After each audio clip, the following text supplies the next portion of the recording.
Hi there, this is Dr. Knotts, and I want to address the temperament, or temperament, some would like to pronounce it, of sanguine melancholy.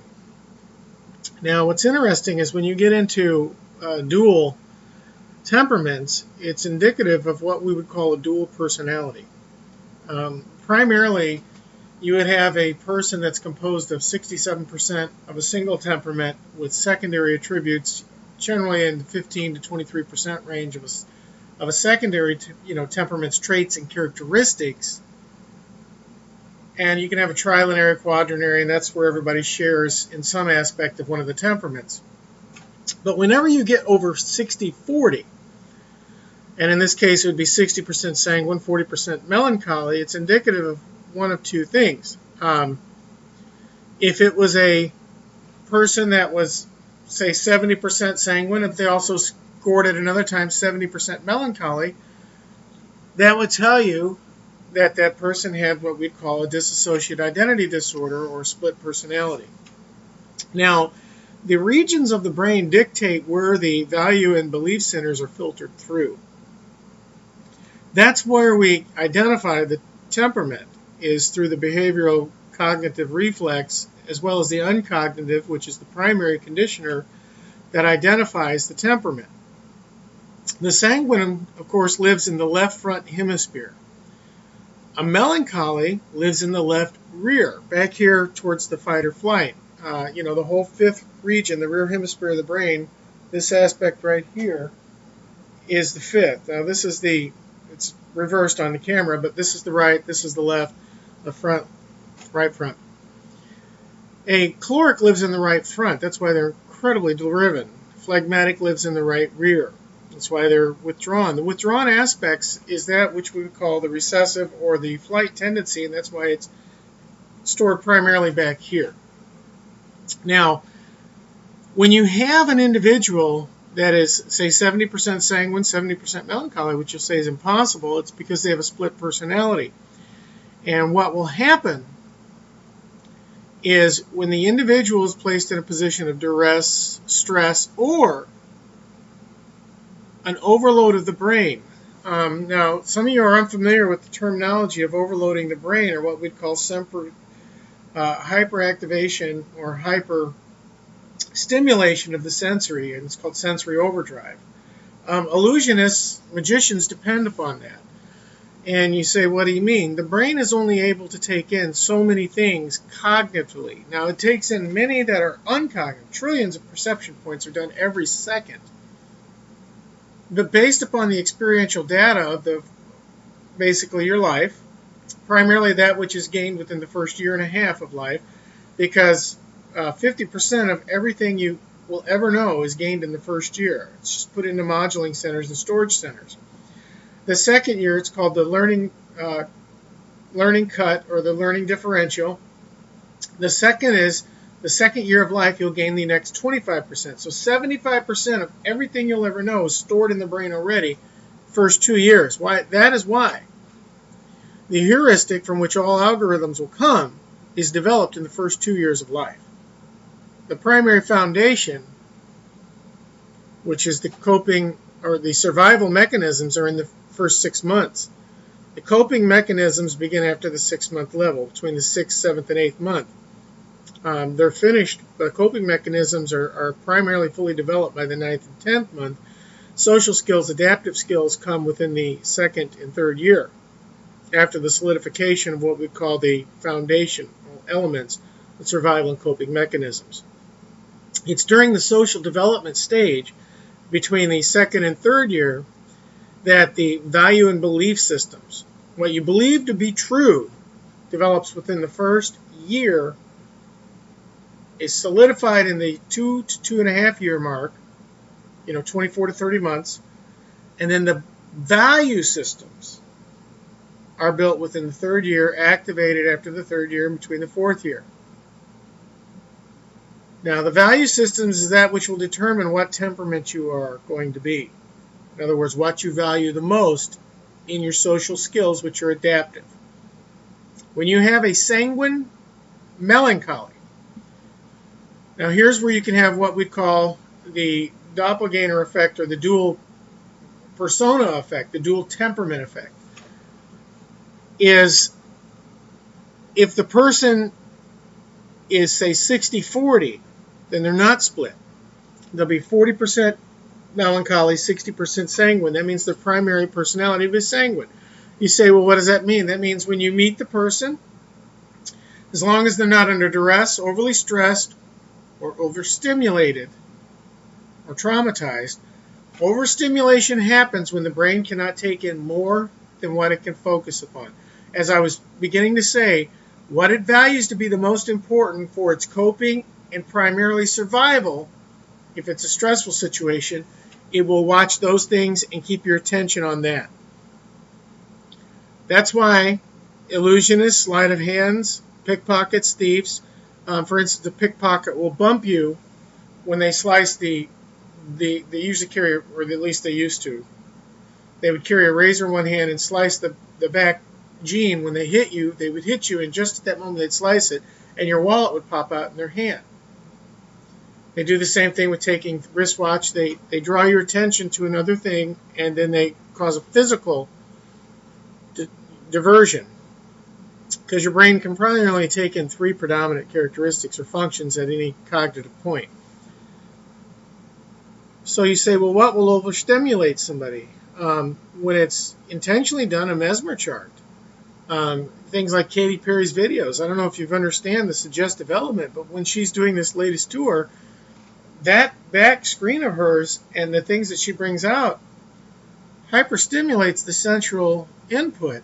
It puts a person in a hypnotic state, or what we call somnambulist state. But it goes even further than that.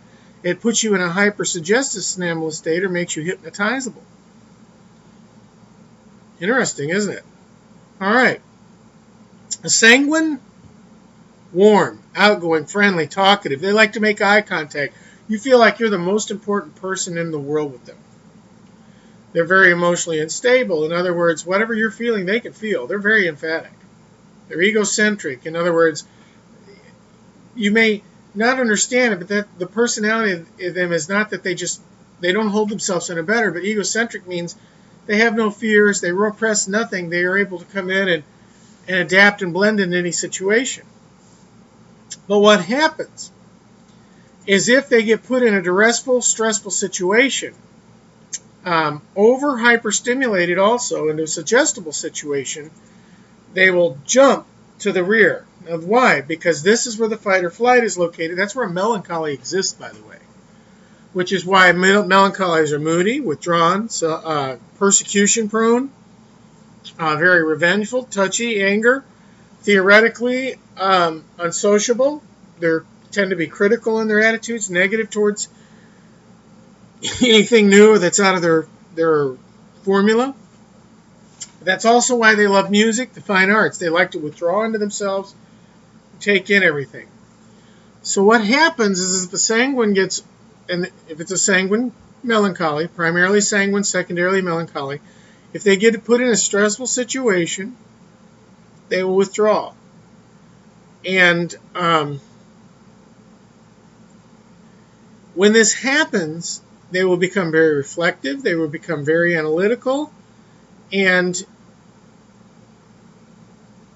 I guess you'd say they just become a melancholy. And they will deal with stressful situations as a melancholy, not as a sanguine. Now, this type of person, it's great for them to be on your staff. If you have them working in a corporate situation, say for instance as a supervisor, they'd make a great supervisor. Why? Because they make that person that you hire feel special. That person will want to be at work because of that boss. But when they get stressful, rather than striking out like a caloric will just walk all over you and demand to know why you're not doing your job, etc., etc., phlegmatics will just not be able to handle the situation. A sanguine melancholy can. They will pull in, they will analyze everything, they'll think it over, they'll become very feeling, and when they've made a decision about what needs to happen, they will come back out, and when they come back out, the melancholy will control the sanguine aspect, so they'll be able to talk to the individual in a way that rather than driving them from the workforce, will help them to deal with the situation. And that's what's interesting. Because of the sanguine being the primary, whenever they're communicating with somebody, that person is their friend. Melancholy, it's not the same way. Melancholy, you have to develop a friendship. They have a protective shell about them. Melancholy, that's another reason why they have a protective shell. It's because during their childhood, their developmental series, something traumatic happened to them. Something distressful. It could even be neglect. A child that's been neglected will have a protective shell about them because they'll feel rejected deep down and hurt, and they'll blame themselves. Children are egocentrical. In other words, everything in their world revolves around them, and they believe that it's the reason. They are always the reason for whatever happens. So because of that protective shell, the melancholy doesn't like to open up to anybody. Sanguine does. Sanguine is not very deep. They're shallow. Melancholy's deep. It's like a still water that runs deep. If you want a relationship with a melancholy, you have to come to them and you have to pursue it. They just don't easily give in. So, once again, if you've got a person that has got both a dominant sanguine and a dominant melancholy, it's because they have a split personality. They have dissociation identity disorder, and two developed personalities. Ironically, they'll both be on the left side. One in the rear hemisphere, one in the front. The personality that will be awake is the presenting conscious, which will be the sanguine. The one that will be secondary and sleeping, or what we call fugue, is the melancholy. During a time of duress, they'll switch places. The melancholy will take over. It'll come to the presenting conscious, but it'll function from the rear hemisphere. The sanguine will go into fugue. When that happens, they'll be able to work themselves through the situation. You say, well, what would create that kind of environment? What would create that kind of environment is, say, a dominant caregiver in the home in which they've bonded with, who shows them love and respect and gives them a great feeling of desire to be with them, but then also has an inability to control anger so that they walk on eggshells. And when that happens, they will become the melancholy. They won't speak, they'll withdraw, they'll try to go to the room, just put headphones on, listen to music.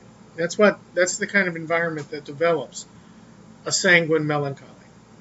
Now you can have a sanguine melancholy that's 60-40, 65-35, 80-20. It's really not that noticeable because sanguine is such a strong personality that the melancholy, when it does, it'll usually happen when they get off work. They'll withdraw and just unwind and go to their private place.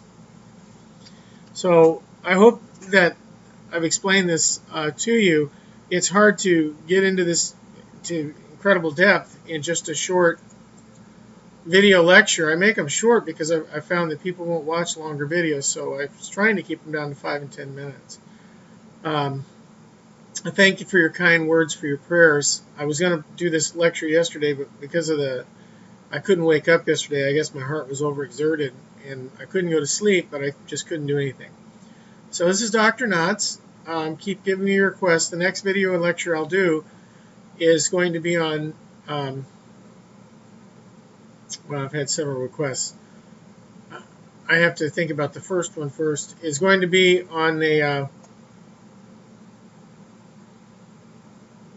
well, we'll have to see. I've had several requests. I'll look up and see who was first, and that'll be it. I think it's narcissistic personality disorder, or what develops a narcissistic personality. So this is Dr. Knotts, and Lord bless you as you endeavor to serve him.